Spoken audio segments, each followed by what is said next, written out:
মৰমৰ ছাত্ৰ ছাত্ৰীসকল, আজি তোমালোকৰ দশমমান শ্ৰেণীৰ অষ্টম অধ্যায়ৰ অৰ্থাৎ 8.1ৰ ত্ৰিকোণমিতিৰ প্ৰথম অনুশীলনীত আমি আলোচনা কৰিবলৈ ওলাইছোঁ। গতিকে ইয়াত আমি প্ৰথমতে এটা অংক আছে, ইয়াৰ আমি সমাধান উলিয়াব লাগে। ত্ৰিভুজ এবিচিৰ বিকোণ সমকোণ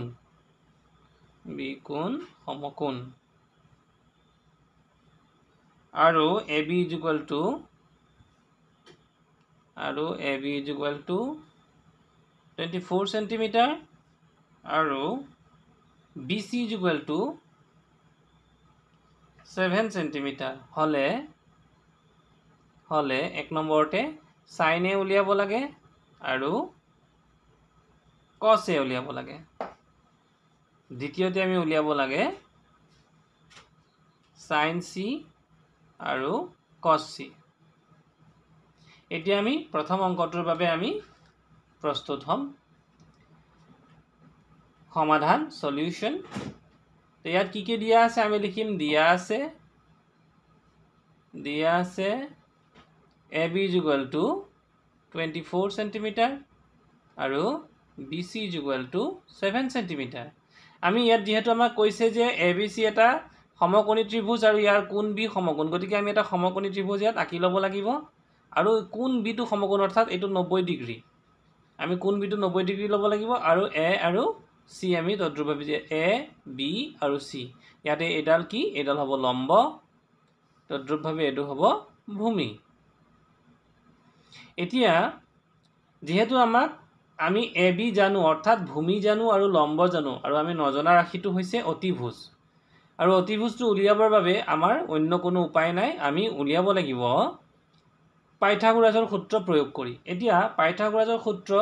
যদি তোমালোকৰ মনত আছে বা যদি মনত নাই তেতিয়াহ'লে মই অকণমান মনত পেলাই দিছোঁ। পাইথাগোৰাছৰ সূত্ৰটো আছিল কি যে অতিভুজ স্কুৱেৰ, মানে আমাৰ ইয়াত অতিভুজ কোনটো হ'ব, আটাইতকৈ দীঘল বাহুডালে আমাৰ হৈছে অতিভুজ, গতিকে অতিভুজ মানে হৈছে ইয়াত AC, গতিকে AC square is equal to কিমান হ'ব, AB মানে ভূমি স্কুৱেৰ, মানে AB স্কুৱেৰ যোগ লম্ব স্কুৱেৰ, লম্ব হৈছে BC, গতিকে BC স্কুৱেৰ। ইয়ে হৈছে আমাৰ পাইথাগোৰাছ নামৰ অংকশাস্ত্ৰবিদজনে উলিওৱা এই সূত্ৰটো আৰু যিটো সমকোণী ত্ৰিভুজৰ ক্ষেত্ৰত প্ৰযোজ্য। এতিয়া আমাৰ অংকটোত আমাক AB আৰু BC দিয়া হৈ আছে আৰু নিদিয়া মানটো হৈছে AC। এইবাৰ আমি লিখিম পাইথাগোৰাছৰ সূত্ৰ বা উপপাদ্য প্ৰয়োগ কৰি, কাৰণ আমি পাইথাগোৰাছৰ উপপাদ্য প্ৰয়োগ কৰিলেহে আমি ACৰ মান নিৰ্ণয় অৰ্থাৎ অতিভুজটোৰ মান নিৰ্ণয় আমি কৰিব পাৰিম। এইবাৰ গতিকে আমি লিখিম AC square is equal to AB square plus BC square আৰু এইবাৰ ACৰ ওপৰত স্কুৱেৰ আছে, আমি মাত্ৰ ACৰ মানহে উলিয়াব লাগে। ACৰ ওপৰত থকা এই স্কুৱেৰ বা এই বৰ্গৰ কোনো মান আমি উলিয়াব লাগে। বৰ্গৰ অৰ্থটো হৈছে যদি কাৰোবাৰ নাম বিমল, গতিকে বিমল পূৰণ বিমল মানে হৈছে বিমল স্কুৱেৰ, বি স্কুৱেৰ। গতিকে আমাৰ ইয়াত মাথো বিমলৰ মান অৰ্থাৎ মাথো ACৰ মানটোহে লাগে। গতিকে আমি লিখিম এইবাৰ AC আৰু এইফালে যিহেতু আমি বাওঁপক্ষটোত স্কুৱেৰটো নাইকিয়া কৰি পেলাইছোঁ, গতিকে সোঁপক্ষটোত আহি যাব কি স্কুৱেৰ ৰুট, অৰ্থাৎ এইফালে যদি বৰ্গ নাইকিয়া কৰোঁ এইফালে আহি যাব বৰ্গমূল, AB square plus BC square. এতিয়া আমি এই AB স্কুৱেৰৰ মান বহাম। AB মানে কিমান পাইছোঁ আমি, AB মানে 24 চেণ্টিমিটাৰ। চেণ্টিমিটাৰ নিলিখিলেও হ'ব বৰ্তমানে, যিহেতু আমি শেষত গৈ বহুৱালেও হ'ব 24 স্কুৱেৰ আৰু BC মানে হৈছে 7 স্কুৱেৰ। এইবাৰ 24 স্কুৱেৰ মানে কিমান হ'ব, 24 স্কুৱেৰ মানে হ'ব 576 আৰু 7 স্কুৱেৰ মানে হ'ব 49। এই দুইটা যদি আমি যোগ কৰি দিওঁ তেতিয়াহ'লে কিমান পাম, 6 9 15 5 উকলিল 1, 1 4 5 5 7 12, 2 উকলিল 1, 1 5 6, 625 পালোঁ।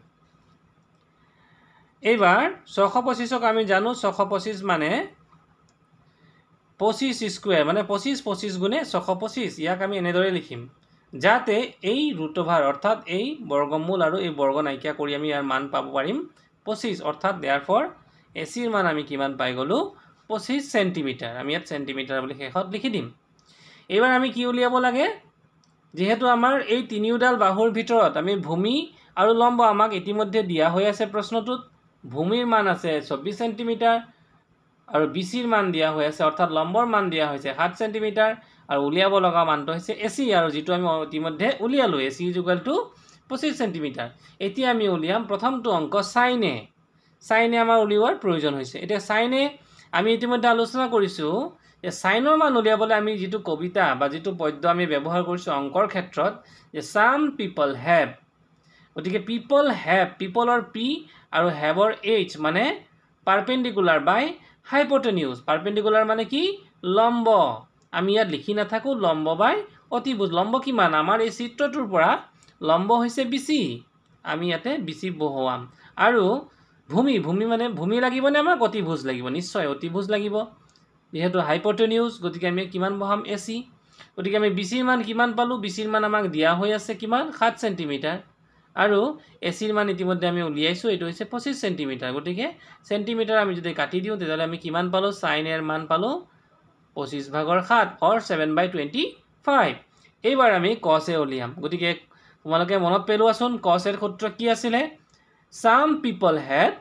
curly brown hair curly পৰা আহিল cos এ brown ৰ পৰা আহিল b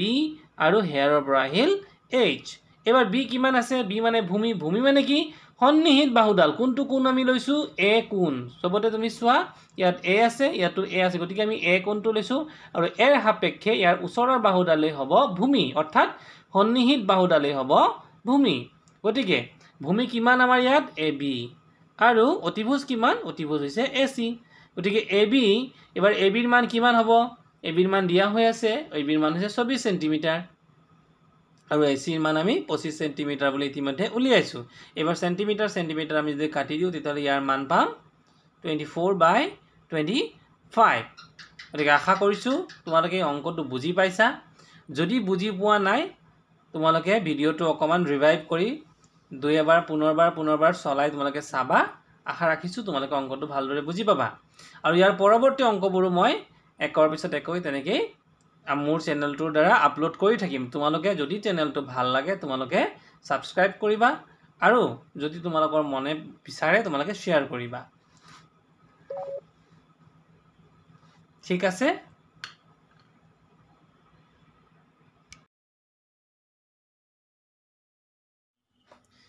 এইবাৰ ইয়াৰ পিছৰ অংকটো আমি লওঁ যত নেকি আমাক উলিয়াবলৈ দিছে sin c আৰু cos c এবাৰ আমি উলিয়াম sin c এটো 2 নম্বৰ sin c আৰু cos c তো আগৰ চিত্ৰটোত আমি কি আলোচনা কৰিছিলো যদি এটো এটা সমকোণী ত্ৰিভুজ হয় এটো এংগল a এটো এংগল b এটো এংগল c আমি উলিয়াইছিলো sin a বা cos a এইবাৰ তাৰ উলুটা আমি উলিয়াব লাগিব এই c এংগলটোৰ পৰিপ্ৰেক্ষিতত আমি যদি ইয়াক আমি এনেকে যদি ৰোটেট কৰো এনেকে যদি ঘূৰাই লওঁ তেতিয়া হলে আমি কি দেখা পাম এইবাৰ আমি c কোণটো ললো এইটো কোণ ললো গতিকে ইয়াৰ সন্নিহিত বাহু কোণটো হ'ব ওচৰত থকা বাহুটোৱে হ'ব ভূমি গতিকে এইবাৰ ইয়াৰ ভূমি হ'ব bc যেনেকৈ আগৰ অংকটোত ভূমি আছিল আমাৰ ab এইবাৰ এই অংকটোত হ'ব আমাৰ ভূমি bc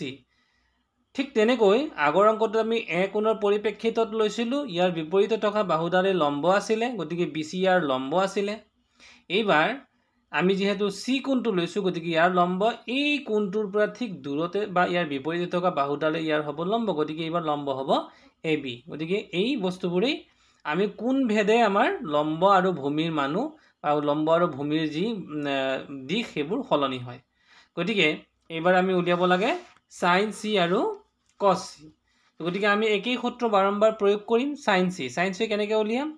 sin c some people have perpendicular গতিকে c বাহুটো c কোণৰ ক্ষেত্ৰত এটো কিন্তু লম্ব নহব এইবাৰ হ'ব আমাৰ লম্ব ab গতিকে এটো হ'ব some people have perpendicular মানে লম্ব হৈছে আমাৰ ab by hypotenuse আৰু hypotenuse মানে আছে অতি আটাইতকৈ দীঘল বাহু মানে ac এইবাৰ ac আমি বহুৱালো আৰু ab আৰু ac ৰ মাপ আমি অলৰেডি আমাৰ এই অংকটোত আমাক দিয়া হৈ আছে ab মানে কিমান দিয়া হৈছিল আমাৰ 24 সেন্টিমিটাৰ আৰু এচি মানে আমি উলিয়াইছোঁ এচি মানে কিমান 25 সেন্টিমিটাৰ গতিকে সেন্টিমিটাৰ সেন্টিমিটাৰ কাটি দিলে আমি কিমান পালোঁ 24/25 ইয়ে হৈ গ'ল সাইন চিৰ মান এবাৰ কস চিৰ মান তো একেই হ'ব কার্লি ব্রাউন হেয়ার মানে কি হব যদি আমি সি কোণ লওঁ ব্রাউন হেয়ার গতিকে ব্রাউন মানে ইয়াতে বি মানে হৈছে বেজ কোণটোক লম এই সি কোণৰ সন্নিহিত বাহু মানে বিসি টোৱে হ'ব আমাৰ বেজ বিসি হৈ গ'ল বেজ ব্রাউন হেয়ার মানে হৈছে হাইপোটেনিউজ মানে দীঘল বাহু মানে এসি গতিকে বিসি আমি কিমান বিসি আমাৰ প্ৰশ্নটোত আমাৰ বিসি দিয়া হৈ আছে 7 সেন্টিমিটাৰ আমাৰ প্ৰশ্ন দিয়া হৈ আছে আৰু আমি এসি উলিয়াই লৈছো এটো হৈছে 25 সেন্টিমিটাৰ আৰু একেই কটাকটি কৰিলে ইয়াৰ মান হৈ যাব 7/25 এবাৰ আমি এটা